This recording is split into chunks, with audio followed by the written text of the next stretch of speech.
എൻ്റെ പ്രിയപ്പെട്ടവരെ, ഇന്ന് ബുധനാഴ്ച ഫെബ്രുവരി 5-ാം തീയതി. എല്ലാവർക്കും ഹൃദയത്തിൻ്റെ സ്നേഹവന്ദനം.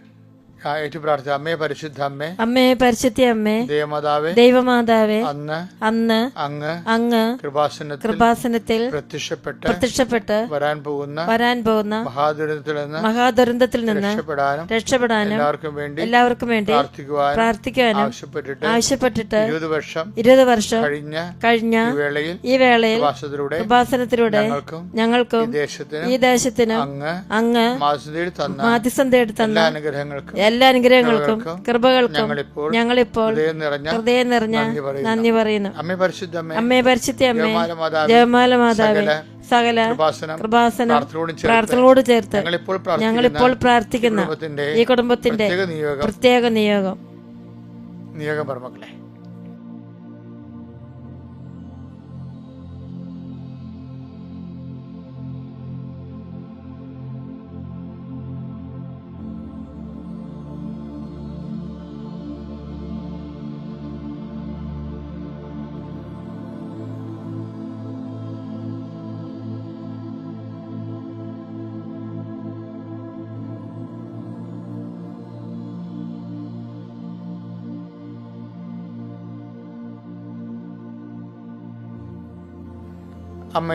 അമ്മയുടെ പ്രത്യക്ഷീകരണത്തിന്റെ ഈ ദ്വാദശക വേളയിൽ ഞങ്ങൾക്ക് സാധിച്ചു തരുവാൻ കനിയണമേ.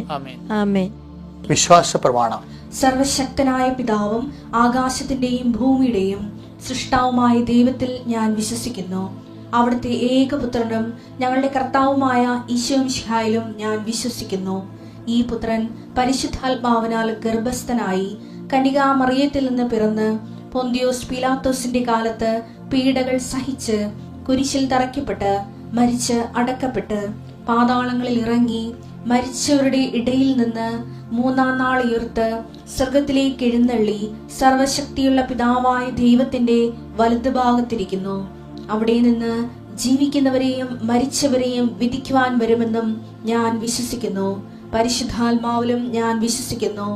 വിശുദ്ധ കത്തോലിക്കാ സഭയിലും പുണ്യവാന്മാരുടെ ഐക്യത്തിലും പാപങ്ങളുടെ മോചനത്തിലും ശരീരത്തിന്റെ ഉയർപ്പിലും നിത്യമായ ജീവിതത്തിലും ഞാൻ വിശ്വസിക്കുന്നു. ആമേൻ. സുഖസ്ഥനായ ഞങ്ങളുടെ പിതാവേ, അങ്ങയുടെ നാമം പൂജിതമാകണമേ. അങ്ങയുടെ രാജ്യം വരണമേ. അങ്ങയുടെ തിരുമനസ് സ്വർഗത്തിലെ പോലെ ഭൂമിയിലും ആകണമേ. അന്നു വേണ്ടുന്ന ആഹാരം ഇന്ന് ഞങ്ങൾക്ക് തരണമേ. ഞങ്ങളോട് തെറ്റ് ചെയ്യുന്നവരോട് ഞങ്ങൾ ക്ഷമിക്കുന്നത് പോലെ ഞങ്ങളുടെ തെറ്റുകൾ ഞങ്ങളോടും ക്ഷമിക്കണമേ. ഞങ്ങളെ പ്രലോഭനത്തിൽ ഉൾപ്പെടുത്തരുതേ, തിന്മയിൽ ഞങ്ങൾ രക്ഷിക്കണമേ. ആമേൻ. നന്മ നിറഞ്ഞ മറിയമേ, സ്വസ്തി. കർത്താവ് അങ്ങയുടെ കൂടെ സ്ത്രീകളിൽ അങ്ങ് അനുഗ്രഹിക്കപ്പെട്ടവളാകുന്നു. അങ്ങയുടെ ഉദരത്തിൻ ഫലമായി ഈശോ അനുഗ്രഹിക്കപ്പെട്ടവനാകുന്നു. പരിശുദ്ധ മറിയമേ, തമ്പുരാന്റെ അമ്മേ, പാപികളായ ഞങ്ങൾക്ക് വേണ്ടി ഇപ്പോഴും ഞങ്ങളുടെ മരണസമയത്തും തമ്പുരാനോട് അപേക്ഷിക്കണമേ. ആമേൻ. അനുഗ്രഹ പ്രാർത്ഥന. കർത്താവേ, നിന്റെ അവകാശവും ഓഹരിയുമാകുന്ന തിരുസഭയുടെ നീ കാരുണ്യം കാണിക്കണമേ. നിന്റെ വിശുദ്ധമായ തിരുരത്വത്തെ വീണ്ടെടുക്കപ്പെട്ട അങ്ങയുടെ മക്കള് നിന്റെ നാമത്തിന് ആശ്രയം അർപ്പിച്ചുകൊണ്ട് നിന്നെ നാഥൻ രക്ഷകനുമായി ഏറ്റുപറയുന്ന മക്കള് ഈ സമയം കണ്ണീരോടെ അങ്ങയുടെ തിരുസന്നിധി പ്രാർത്ഥിക്കുന്ന ദൈവമേ, നിന്റെ തിരുമുറവാഴ്ന്ന വലതുകരം മക്കളുടെ ശിരസ് വെക്കണമെന്ന് പ്രാർത്ഥിക്കുന്ന ഈശോയെ, ആരെല്ലാം എന്തെല്ലാം വേദനകൾ കൊണ്ട് ഈ വിഷയത്തിൽ ഈ സമയത്തെ ഹൃദയഭാരമുള്ളതാക്കുന്നുവോ ആ വിഷയങ്ങളെല്ലാം യേശുക്രിസ്തു നാമത്തിൽ നീങ്ങിപ്പോകട്ടെന്ന് കൽപ്പിക്കുന്നു. കർത്താവേ, നിന്റെ വിശുദ്ധ പൗരോഹിത്യത്തെ മഹത്വപ്പെടുത്തണമേ. കർത്താവേ, സഭയിലുള്ള സാന്നിധ്യം പ്രകടമാക്കണമേ. അമ്മേ പരിശുദ്ധമ്മേ, ദേവമാതാവേ, എല്ലാ മക്കൾക്കും വേണ്ടി മാധ്യസ്ഥം വഹിക്കണമേ. കാനായിലെ കല്യാണവേദിയിൽ ജീവിത സാഹചര്യത്തിന് ഭൗതിക ബുദ്ധിമുട്ടുകൾ നേരിട്ട സമയത്ത് അത് എത്രയും വേഗം പരിശുദ്ധ അമ്മയുടെ മാധ്യസ്ഥ ഈശോയുടെ തിരുസേനയെ കൊണ്ടുവന്നതുപോലെ ആരെല്ലാം ഇപ്പോഴെല്ലാം എവിടെയെല്ലാം പ്രാർത്ഥന വ്യാപരിക്കുന്നു അവരുടെ ജീവിത ഭൗതിക അവസ്ഥകളെ പരിശുദ്ധമേ ദേവമാതാവേ, ഈശോയുടെ തിരുസന്നിധി ഞങ്ങൾക്ക് വേണ്ടി മാധ്യസ്ഥം വഹിക്കണമെന്ന് പ്രാർത്ഥിക്കുന്നു. കർത്താവേ, നിന്റെ വിശുദ്ധ പൗരോഹിത്യത്തെ മഹത്വപ്പെടുത്തണമെന്ന് പ്രാർത്ഥിക്കുന്നു. കർത്താവേ, സഭയിലുള്ള സാന്നിധ്യം പ്രകടമാക്കണമേ. കർത്താവേ, നാമത്തെ മഹത്വപ്പെടുത്തണമേ. കർത്താവേ, ഞങ്ങളുടെ ഓരോ മക്കളും ഇന്ന് ചെയ്യുന്ന ഓരോ ദൗത്യങ്ങളും ഉദ്യമങ്ങളും അത്യുത്സാഹപരമായി ചെയ്യുവാൻ അങ്ങയുടെ തിരുമുറവാർന്ന വലതുകരത്തിൻ്റെ പ്രത്യേക വിശേഷ വിദ്യ അഭിഷേകത്താൽ മക്കളെ ധന്യമാക്കണമെന്ന് പ്രാർത്ഥിക്കുന്നു.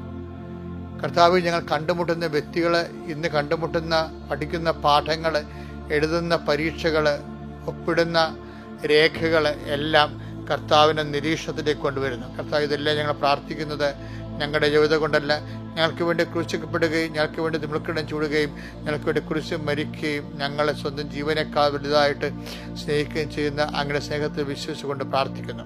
എൻ്റെ കർത്താവിൻ്റെ ഉന്നതമായ നാമത്തിൽ പ്രാർത്ഥിക്കുന്നു. എൻ്റെ കർത്താവിന് മുൾക്കിടത്തെ ഓർത്തുകൊണ്ട് പ്രാർത്ഥിക്കുന്നു. എൻ്റെ കർത്താവിൻ്റെ തിരുവാല മുറിവിനെ ഓർത്തുകൊണ്ട് പ്രാർത്ഥിക്കുന്നു. എൻ്റെ കർത്താവിൻ്റെ മരക്കുരിശിനെ ഓർത്തുകൊണ്ട് പ്രാർത്ഥിക്കുന്നു.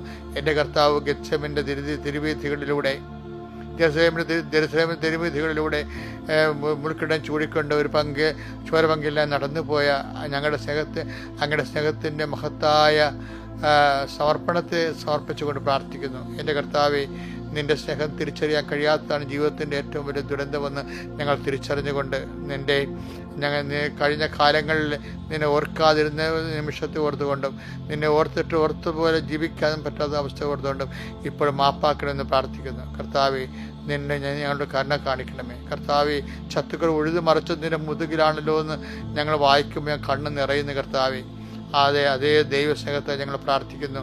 അങ്ങയുടെ നാമത്തെ ആശ്രയിക്കുന്ന ഒരു മകൻ പോലും ഒരു മകൾ പോലും കർത്താവെ വേദനിക്കുവാനോ അബാൻഡൻ ചെയ്യാനോ ഇടയാക്കലെന്ന് പ്രാർത്ഥിക്കുന്നു. I will not abandon you for at any cost എന്ന് പറഞ്ഞു കർത്താവെ, ആ വചനത്തെ അടിസ്ഥാനപ്പെടുത്തിക്കൊണ്ട് അങ്ങയുടെ മക്കൾക്കൊരു യോഗ്യതയില്ലെങ്കിലും കർത്താവെ, ഒരു യോഗ്യതയുമില്ലാത്ത മക്കളുടെ നിലനിൽപ്പിനായി പ്രാർത്ഥിക്കുന്നു. അതിജീവനത്തിനായി പ്രാർത്ഥിക്കുന്നു. സഭയ്ക്ക് വേണ്ടി പ്രാർത്ഥിക്കുന്നു. ലോകം മുഴുവനുമുള്ള ക്രിസ്തീയ വിശ്വാസികൾക്കായി പ്രാർത്ഥിക്കുന്നു. ലോകം മുഴുവനുമുള്ള ക്രൈസ്റ്റിനെ ഹോണർ ചെയ്ത് ജീവിക്കുന്നവർക്കായി പ്രാർത്ഥിക്കുന്നു. അതുപോലെ സമാധാനം എവിടെയാണോ ലോകം മുഴുവനുമുള്ള ഞങ്ങളുടെ ഇന്ത്യ മഹാരാജ്യത്തിന് വേണ്ടി പ്രാർത്ഥിക്കുന്നു. എല്ലായിടത്തും നല്ല സാമ്പത്തിക അഭിവൃദ്ധി ഉണ്ടാക്കുന്ന രീതിയിൽ, സമാധാനം സുസ്ഥാപിക്കുന്ന രീതിയിൽ എല്ലായിടത്തും ദൈവത്തിൻ്റെ കരുണ ചൊരിയട്ടെ. പരിശുദ്ധ ദേവമാതാവിനായി ഏൽപ്പിച്ചുകൊണ്ട് പരിശുദ്ധ ഈശോ മിശിഹായുടെ നാമത്തിൽ ഞാൻ ആശീർവദിക്കുന്നു. എൻ്റെ പ്രിയപ്പെട്ട, നമുക്ക് ശിരസ് സംബന്ധമായ, ശിരസ് എന്ന് പറഞ്ഞ ശരീരത്തിലെ ഏറ്റവും വലിയ അവയവം, ഏറ്റവും വലിയ കേന്ദ്രം, ശിരാകേന്ദ്രം എന്ന് പറയുന്നത് ശിരസ്സാണ്. എല്ലാവരും നിയന്ത്രിക്കുന്നത് ശിരസിനെ കുറിച്ച് ബൈബിളും പറയുന്നത് ശിരസ് തന്നെയാണ് ശരീരത്തിന് ഏറ്റവും വലിയ അവയവം എന്നാണ്. ശിരസിനെ കുറിച്ച് 1-2 വചനങ്ങൾ നമുക്ക് വായിക്കാം. എന്നിട്ട് ഞാൻ ആ വിഷയം പറയത്തില്ല, വേറൊരു വിഷയം പറയാൻ വേണ്ടിയാണ് ഞാനിത് വായിക്കുന്നത്. നമ്മുടെ എഫെസ്യസ് 4:15 പ്രത്യുത സ്നേഹത്തിൽ സത്യം പറഞ്ഞുകൊണ്ട് ശിരസ്സായ ക്രിസ്തുവിലേക്ക്. ക്രിസ്തു ആരാണ്? ശിരസ്സാണ്. ശിരസ്സായ ക്രിസ്തുവിലേക്ക് എല്ലാ വിധത്തിലും നാം വളരേണ്ടിയിരിക്കുന്നത് നമ്മൾ വളരേണ്ടത്, വളർച്ച പ്രാപിക്കുന്നു എന്ന് പറഞ്ഞാൽ പ്രാപിക്കേണ്ടത് ക്രിസ്തുവിലേക്കാണ് നമ്മൾ വളരേണ്ടത്. ഇതിനോട് ബന്ധപ്പെട്ടൊരു വചനം കൂടിയുണ്ട് എഫെസ്യസ് 5:23. എന്തെന്നാൽ ക്രിസ്തു തന്റെ ശരീരമായ സഭയുടെ ശിരസ്സായിരിക്കുന്നത് പോലെ ഭർത്താവ് ഭാര്യയുടെ ശിരസ്സാണ്. അതായത് ക്രിസ്തുവിനെ ശിരസ്സായിട്ടാണ്, സഭയുടെ ശിരസ്സാണ്. അപ്പോൾ ഞാൻ എന്ത് പറയാൻ കാര്യം വെച്ചാലേ, പ്രാധാന്യം കൊടുക്കുന്ന വിഷയങ്ങളിലൊന്ന് ഉടമ്പടി. ഇന്ന് എല്ലാ മനുഷ്യരും, എല്ലാ വിധത്തിലുള്ള മനുഷ്യരും ഉടമ്പടി എടുക്കുന്നുണ്ട്. പക്ഷെ ഉടമ്പടിയുടെ ശിരസ് എന്താ നിങ്ങൾക്കറിയാമോ? ഉടമ്പടിയുടെ ശിരസ് ക്രിസ്തുവാണ്. എന്താ കാര്യം എന്ന് വെച്ചാല്, ക്രിസ്തുവിനെ അറിയാത്തവരെ അറിയിക്കുക, അറിഞ്ഞവരെ ആഴപ്പെടുത്തുക, അതാണ് ഉടമ്പടിയിലെ ആദ്യത്തെ ദൈവസ്നേഹ പ്രവർത്തനം. പ്രാസംഗികനില്ലാതെ എങ്ങനെ കേൾക്കും? കേട്ടിട്ടില്ലാത്തവനെ എങ്ങനെ വിശ്വസിക്കും? അപ്പോൾ ഇപ്പം നമ്മുടെ എല്ലാ ഉപരി പ്രവർത്തനങ്ങളെക്കാളും വലുതാണ് ക്രിസ്തുവിനെ കൈമാറുന്നതെന്ന് പറയണത്. അതായത് അത് കൈമാറ്റം ആണ് ഇതിൻ്റെ തലയെന്ന് പറയുന്നത്, ശിരസ് എന്ന് പറയണത്. ഉടമ്പടിയുടെ ശിരസ് എന്ന് പറഞ്ഞത് എന്താണ്? ക്രിസ്തുവിനെ അറിയാത്തവരെ അറിയിക്കണം. അപ്പം എല്ലാത്തിനും ഒരു ശിരസ്സുണ്ട്, സഭയ്ക്കൊരു ശിരസ്സുണ്ട്, അത് ക്രിസ്തുവാണ്. ക്രിസ്തുവിലേക്കാണ് എല്ലാവരും വളരണത്. ആത്മീയ വളർച്ചയെന്ന് വെച്ച് കഴിഞ്ഞാൽ, അപ്പോൾ ദൈവാനുഗ്രഹത്തിൽ വളരുക എന്ന് വെച്ച് കഴിഞ്ഞാൽ അതിൻ്റെ അർത്ഥം കുറേ ആനുകൂല്യങ്ങൾ കൈപ്പറ്റിയിട്ട് തിന്ന് കൊഴുക്കുക, മതിച്ച് ചീർക്കുക എന്നുള്ളതല്ല അർത്ഥം. ക്രിസ്തുവിലേക്ക് വളരുക എന്ന അർത്ഥം. അപ്പോൾ അതാണ് സത്യസന്ധമായ ദൈവത്തെ അന്വേഷിക്കൽ. അപ്പോൾ ശിരസ് എന്ന് പറയണത് ഇപ്പം ഉടമ്പടിയുടെ ശിരസ് കർത്താവിനെ അറിയാത്തവരെ അറിയിക്കുകയാണെങ്കിൽ അതിൻ്റെ ഹൃദയമാണ് ഈ കാരുണ്യ പ്രവർത്തികൾ എന്ന് പറയുന്നത്. അതിൻ്റെ കൈകളെ വിശ്വാസ പ്രഖ്യാപനമുണ്ട്, വിശ്വാസ പ്രയോഗമുണ്ട്. ഇത് നിൽക്കുന്ന കാലുകളെന്ന് പറയുന്നത് എന്താണ്? മാതാവിൻ്റെ പ്രത്യക്ഷീകരണമാണ്. അപ്പോൾ നമ്മൾ സാക്ഷികളായി ആകുക എന്ന് വെച്ച് കഴിഞ്ഞാൽ സുവിശേഷത്തിൽ മാത്രമല്ല, ഈ കാലങ്ങളിൽ ദൈവത്തിൻ്റെ അരുളപ്പാടായ കൃപാസനത്തിൻ്റെ പ്രത്യക്ഷീകരണത്തിലെ അമ്മയുടെ സന്ദേശത്തിന് കൂടി സാക്ഷികളായിട്ടാണ് നമ്മൾ ഉടമ്പടിയിൽ ഓരോരോ കാര്യങ്ങൾ ചെയ്യേണ്ടത്. അങ്ങനെ പടിപടിയായി ഉടമ്പടി ജീവിച്ച് സുവിശേഷത്തിൻ്റെ മുന്നേറ്റം നടത്തി ക്രിസ്തുവാകുന്ന ശിരസിലേക്ക് വളരാൻ